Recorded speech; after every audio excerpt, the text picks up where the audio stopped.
Doctor साहब, हम लोग देखिए कि आजकल विटामिन ई का सेवन लोग बहुत ज़्यादा करते हैं, तो ऐसे में विटामिन ई के फ़ायदे क्या हैं? मैं चाहूँगी कि ये भी आप बताएं, और ये भी बताएं कि अगर विटामिन ई का जो कंजप्शन है वो ज़्यादा लोग कर ले तो वो उस पे क्या हानिकारक हो सकता है? देखिए, विटामिन ए एक इसेंशियल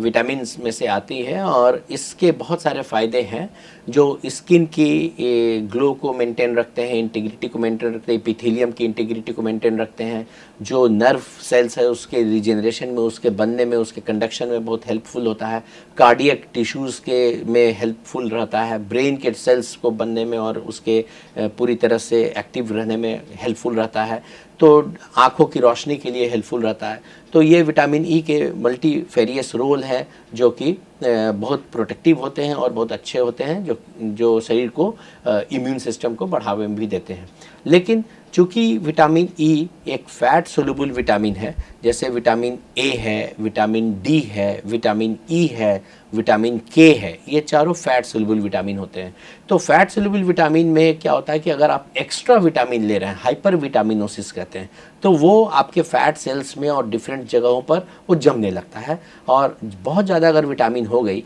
जितना चाहिए शरीर को और उससे भी ज़्यादा आप इंटेक ले रहे हैं डेली, तो वो जम करके फिर अपने साइड इफ़ेक्ट्स देने लगते हैं। तो उसके जैसे अगर हाइपर विटामिनोसिस ई हो जाएगा तो जॉइंट्स में पेन होने लगेगा, या फिर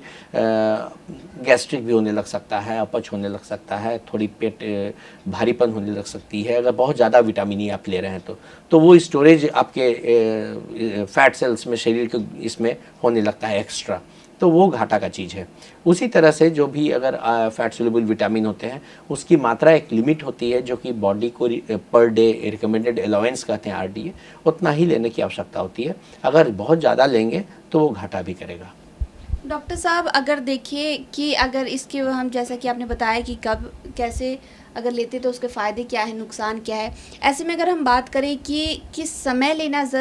अच्छा रहेगा, और कितने अगर ले रहे हैं तो एक दिन में कितनी बार लेना है और कब लेना है, ये भी मैं चाहूँगी कि आप बताएं। जी देखिए, विटामिन ई चूँकि फैट सोल्यूबल विटामिन है तो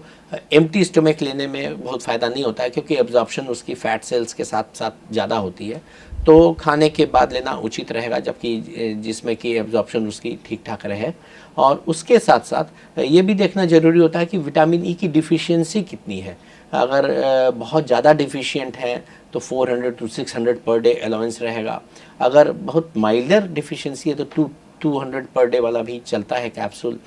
तो वो डिपेंड करेगा कि आपके ब्लड में विटामिन या आपके शरीर के अंदर में टोटल विटामिन ई की कमी कितनी है। वो ब्लड टेस्ट से भी पता चल जाता है कि आपका विटामिन ई का लेवल नॉर्मल है कि कम है थोड़ा, और उस पर ही डिपेंड करेगा कि आपकी जो कैप्सूल की पावर होगी वो क्या होगी। और जनरली चूँकि ये फैट सोल्यूबल विटामिन है तो बहुत लंबे समय तक लेना उचित नहीं रहता है। आप ये कर सकते हैं कि बीच में महीना 2 महीना लिए, फिर कुछ दिन गैप किए, फिर महीना 2 महीना लिए, या फिर 3 से 4 दिन पर एक बार ले लिए, तो उससे शरीर का रिकमेंडेड जनरली जितना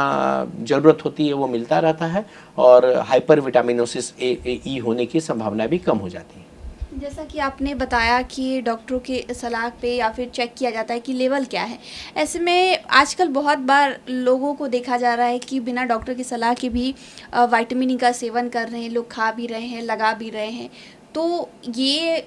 क्या वो कर सकते हैं? नहीं, हमारी समझ से एक बार आप डॉक्टरी की सलाह लेनी ही चाहिए, क्योंकि अगर बहुत ज़्यादा विटामिन ई होगा तो कभी कभी लीवर सेल्स में भी उसका डिपोजिशन होता है, और आगे चल करके वो डिफरेंट सेल्स में जब डिपोजिशन होगा तो उसके कॉम्प्लिकेशंस भी बढ़ने लगेंगे। तो स्किन के ग्लो के लिए भी बहुत लोग विटामिन ई का जो